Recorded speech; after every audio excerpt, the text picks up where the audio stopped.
এই 2022 সালের কমিটির পর এটা ডিস্ট্রিক্ট নিজের মতন করে সভাপতিরা কমিটি করতেন। তারপরে আরেকটি কমিটি 20 মার্চ 2023 এআইটিসির অফিসিয়াল পেজে রয়েছে।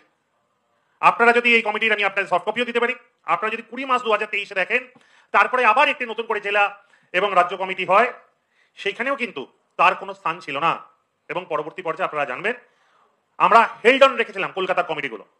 তো তার মানে সে আজকে কোনো কমিটিতে আছে, এটা কিন্তু কোনোভাবে মানা যায় না।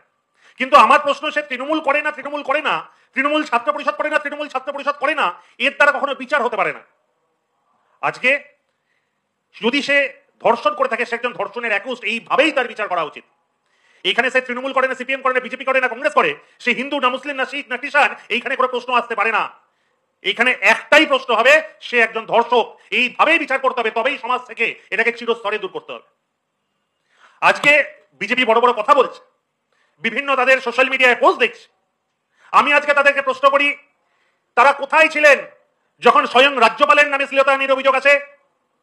তখন তারা কোথায় ছিলেন যখন বিজেপির নেতাদের নামে বিভিন্ন বিজেপি বিএচইউ যারা আইটি সামলায় সেখানকার নেতাদের দেখা যায় নরেন্দ্র মোদীর সঙ্গে?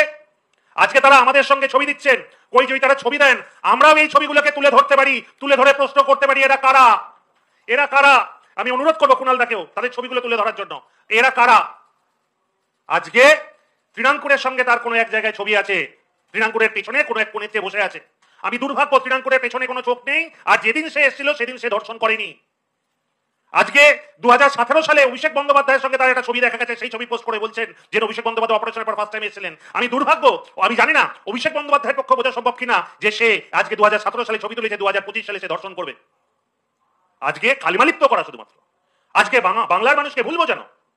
আরে ভাই, তোমরা যদি ধর্ষণ সত্যি করে আটকাতে চাও, কেন অপরাজিতা বিলকে মান্যতা দিচ্ছ না? আজকে প্রশ্ন করছি আমরা। আজকে প্রশ্ন উত্তরে কি দিচ্ছেন? বিজেপির বিভিন্ন নেতারা ছবি দিচ্ছেন। আরে ভাই, ছবিতে এরকম অনেক আছে। আজকে শুভেন্দু অধিকারীর সঙ্গে আমাদের অনেক বাজে লোকদের ছবি আছে। আজকে কি শুভেন্দু অধিকারীর দায়িত্ব নিতে হবে? তবে যে প্রাক্তন তৃণমূল ছাত্র পরিষদ করতো, তার সেই দিনের ছবি দেখিয়ে আজকে কেন তৃণমূল কংগ্রেস বা তৃণমূল ছাত্র পরিষদকে কালিমালিপ্ত করার চেষ্টা হচ্ছে? কি কারণ? আমার সঙ্গে ছবি আছে, সে নাকি ফেসবুকে শেয়ার করেছে। আরে ভাই, তৃণমূল কংগ্রেস দল আজকে একটা বটবৃক্ষ, আজকে সবাই নিজেকে তৃণমূল কংগ্রেসের মধ্যে আনতে চায়। আজকে এর দায় দলের নয়, ভবিষ্যতে এরকম অনেকে থাকবে, তাদের দায়িত্ব দলের পক্ষে নেওয়া সম্ভবপর নয়। তবে আমাদের দল জিরো টলারেন্সে বিশ্বাসী। আজকে ধন্যবাদ জ্ঞাপন করি, সেদিনের ঘটনার 12 ঘন্টারও কম সময়ের মধ্যে গ্রেপ্তার হয়েছে। আমি প্রশাসনের ওপর ভরসা রাখি, আমি বিশ্বাস রাখি, এবং কঠোর থেকে কঠোর শাস্তি তার হবে, এই আশা ভরসা রেখে আগামী দিন তৃণমূল ছাত্র পরিষদ সেই ছাত্রের পাশে থাকবে এবং আগামী দিনেও আমরা আমাদের পরবর্তী রাজনৈতিক